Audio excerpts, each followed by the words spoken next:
Greetings, everybody, and welcome back to another session of me torturing virtual people for both my and your entertainment. So I really hope you guys are going to enjoy this as much as I am. And today, well, you read the title, and for those of you with short-term memory loss, today we are going to be pitting a bunch of numerous small kingdoms against one large super kingdom, and we are going to see if our small kingdoms can use the power of friendship and integrity and diplomacy and other things to hopefully take down the super evil, super mega kingdom. So, nothing else to do. Like, subscribe, join my Discord, and let's get into it. Right now, we have a map, which is good. But one thing I'm noticing we're missing is people. And without people, we can't have kingdoms. So, let's get that going first. Alright, that's a decent amount of people right there in the corner.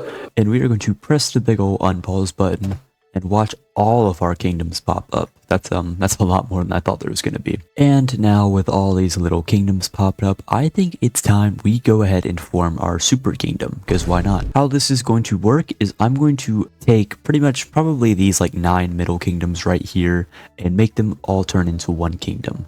Now, by the time these guys expand and grow over time, I'm assuming there'll be roughly equal population between all kingdoms, but if there's not, I'll equal it out through my own special means.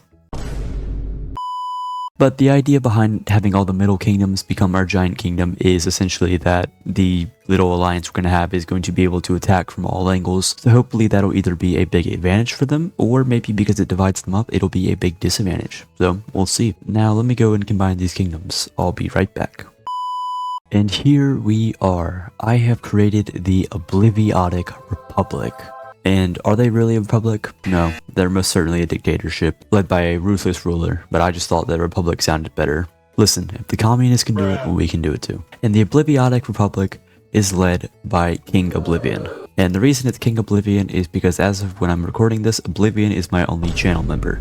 And I've decided that because these guys are supporting my channel, I may as well put them in my videos. So if you want to be in a video as a character or have like a kingdom name after you, then join it. It's only like $1, I think. I don't know. There's other perks too, but I'm not here to plug my own channel. This is King Oblivion.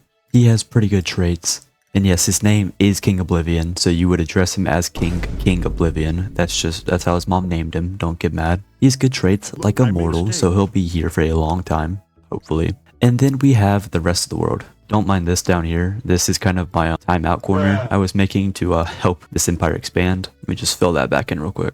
Okay, but here we are. This is our world. And we're not going to start the challenge right now. As you can see, the Obliviotic Republic roughly has around 1,200 people. World population is almost exactly at 3,000. But let's just do a little time lapse here. I mean, let's look into some of these villages. These are pretty primitive. They don't have a lot of technology yet. I don't want all the villages to be too greatly advanced. But I mean, look at these guys up here. They literally have nothing. So we are going to sim to year 200 to do a little check-in. And I think we're going to begin the war at year 300. So basically, we'll do 100 years check-in, then 100 years war. So now everyone's all settled in. Let's get our camera right, and let's just begin this time lapse.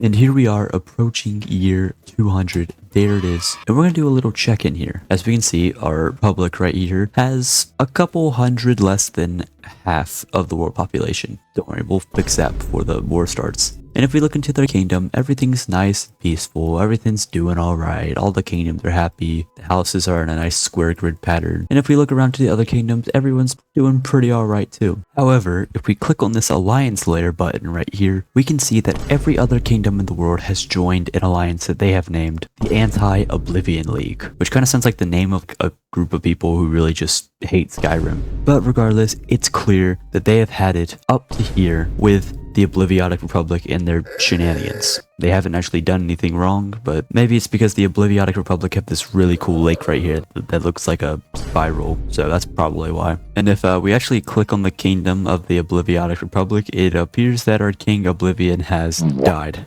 I'm not sure how, because he had immortality and diplomacy has been turned off, because obviously you saw no wars. But I guess there are other ways of dying in this game. So the new king, we're just gonna name them King Oblivion II. You know, actually, there's probably a bunch before this dude. So let's just name him King Oblivion, let's just go with the 8th. And we'll give him immortality again, all this good stuff. Hopefully this guy will stay alive. But now let's click on interesting people here. Let's go see. And I'm mainly more here to see what kind of kingdoms are these guys from. So the most known, the highest levels are not from the Obliviotic Republic. The richest is from there, but it's a skeleton. And he has some of the worst stats I've ever seen.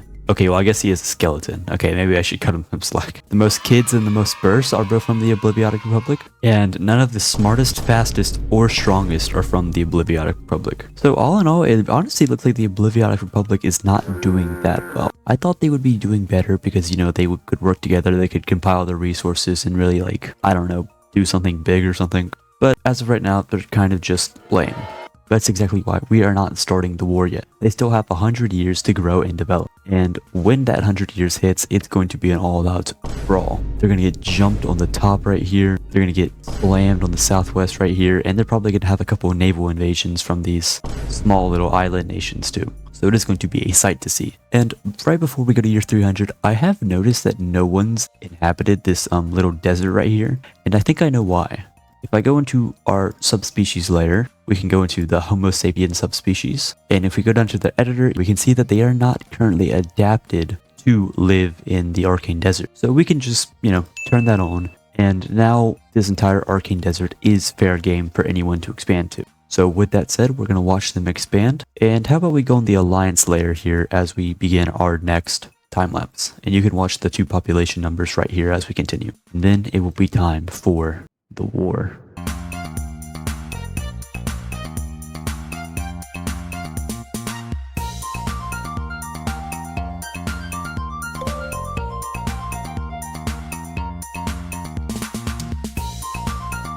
And here we are at year 300, and we see that our populations aren't exactly equal. So let me iron that out real quick. Okay, so I gave the Obliviotic Republic this new kingdom that popped up right here, but it's still not exactly equal. But if I give the Obliviotic Republic a new village, then they're gonna go up. So I'm gonna have to figure it out here. Oh, I have an idea. There we go. Look how equal it is now. Oh my god, that's really close. Beautiful and perfect idea. Sorry about this island over here. It's actually just gone. It's completely eviscerated. The kingdom that had this village right here was part of the alliance, so I had to kick them out, and I forgot to re-add them. So now the population's back up. So, hey guys, how's it going down here? Enjoying the weather? How's the family? The family doing alright? Man, I hope they're doing fine. There we go. Close enough. I'm tired of nuking people. Well, so much for the islands. I guess that's not really a thing anymore. So, it's already past year 300. I say, let's start the war. The Anti-Oblivion League got very mad at the Obliviotic Republic for sending all of their islands into Oblivion. So, now, because of that, they decided to declare war. War had engaged, and the Obliviotic Republic was going against the Anti-Oblivion League. Who would win, the Giant Kingdom or the Alliance of the Small Kingdoms? Let's slow down time to about 5 and let's see. So immediately conflict arises all around the world. There's fights down here in the southwest, up here in the north, and I guess the islands are gone now, so nothing over there. Looking at population, it's still very equal on both sides already. I'm going to go ahead and make up for something I missed. Remember, the war's been going on for a little bit, but right now the Obliviotic Republic has 445 soldiers, and the Anti-Oblivion League has 600. That's a big advantage for them, but they are all kind of dispersed. Each army is not working together as they would in a giant kingdom. They're kind of all doing their own thing independently. No villages have been taken yet, but fighting is rough. I mean, let's look at a battle here. These troops are brawling in the villages, they're going around. Dude, this is closer than I thought it would be. The Anti-Oblivion League is down to 1,100 people. Obliviotic Republic, exact same thing. However, the Obliviotic Republic still has over 100 less troops than the Anti-Oblivion League, which I feel like is probably what's going to be their downfall. However, still, as of right now, as we can see, no village is taken, except for this one, which is actually, I believe, a village being retaken right here, and how it's being taken back again. So I believe this is the first village Oblivion has lost. Oh, they're taking it back again. Okay, we're just gonna let this do its own thing. But still, across the board, and look at this! The Anti-Oblivion League is down to just 960 people, while the Obliviotic Republic is almost near 1200. But still, somehow, the Anti-Oblivion League has 300 soldiers. So the Obliviotic Republic has 230 soldiers now, and the Anti-Oblivion League is down to just 250. The Obliviotic Republic, I'm telling you, through the power of teamwork, and probably other things, are doing okay.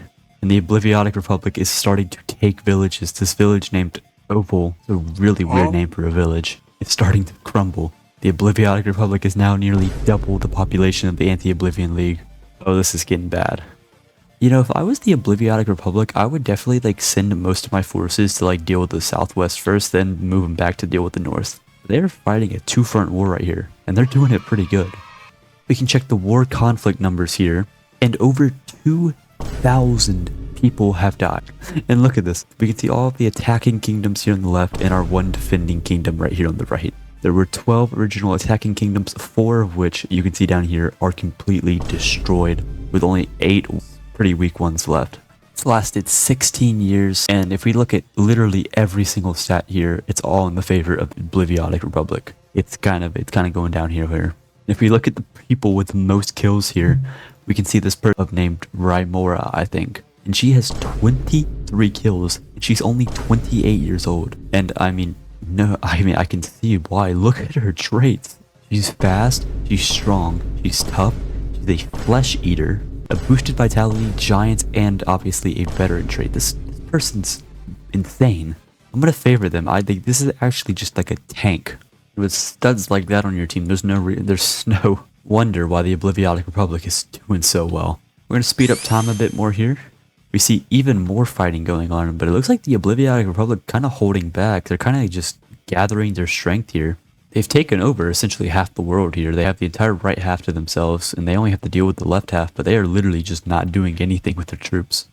And they're slowly beginning to push in here on the west, and they're pushing up in a village near here, and they just took a huge village. They just took the village of Lacey's up here in the north, and that might be it for the north over here. They only have 3 kingdoms left, none of them having a lot of people in them. Oh, and another big south village is gonna fall, and the Anti-Oblivion League is down to just 200 people.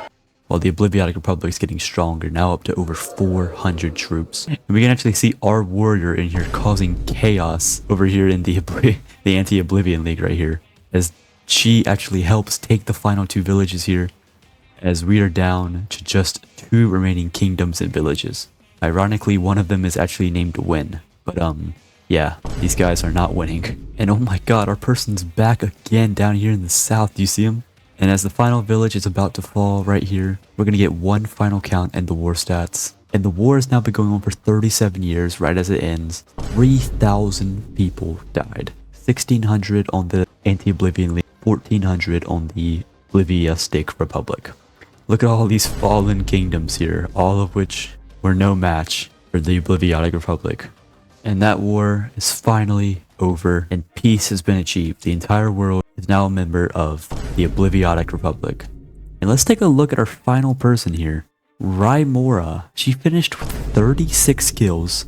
I mean, look at the axe she holds. The axe itself has 49 kills, which she only has 36. So she killed the person who wielded this axe, and she is now a legend. For her sacrifice to the Oblivion cause, we're going to give her the immortal trait, and she will live forever as an absolute unit.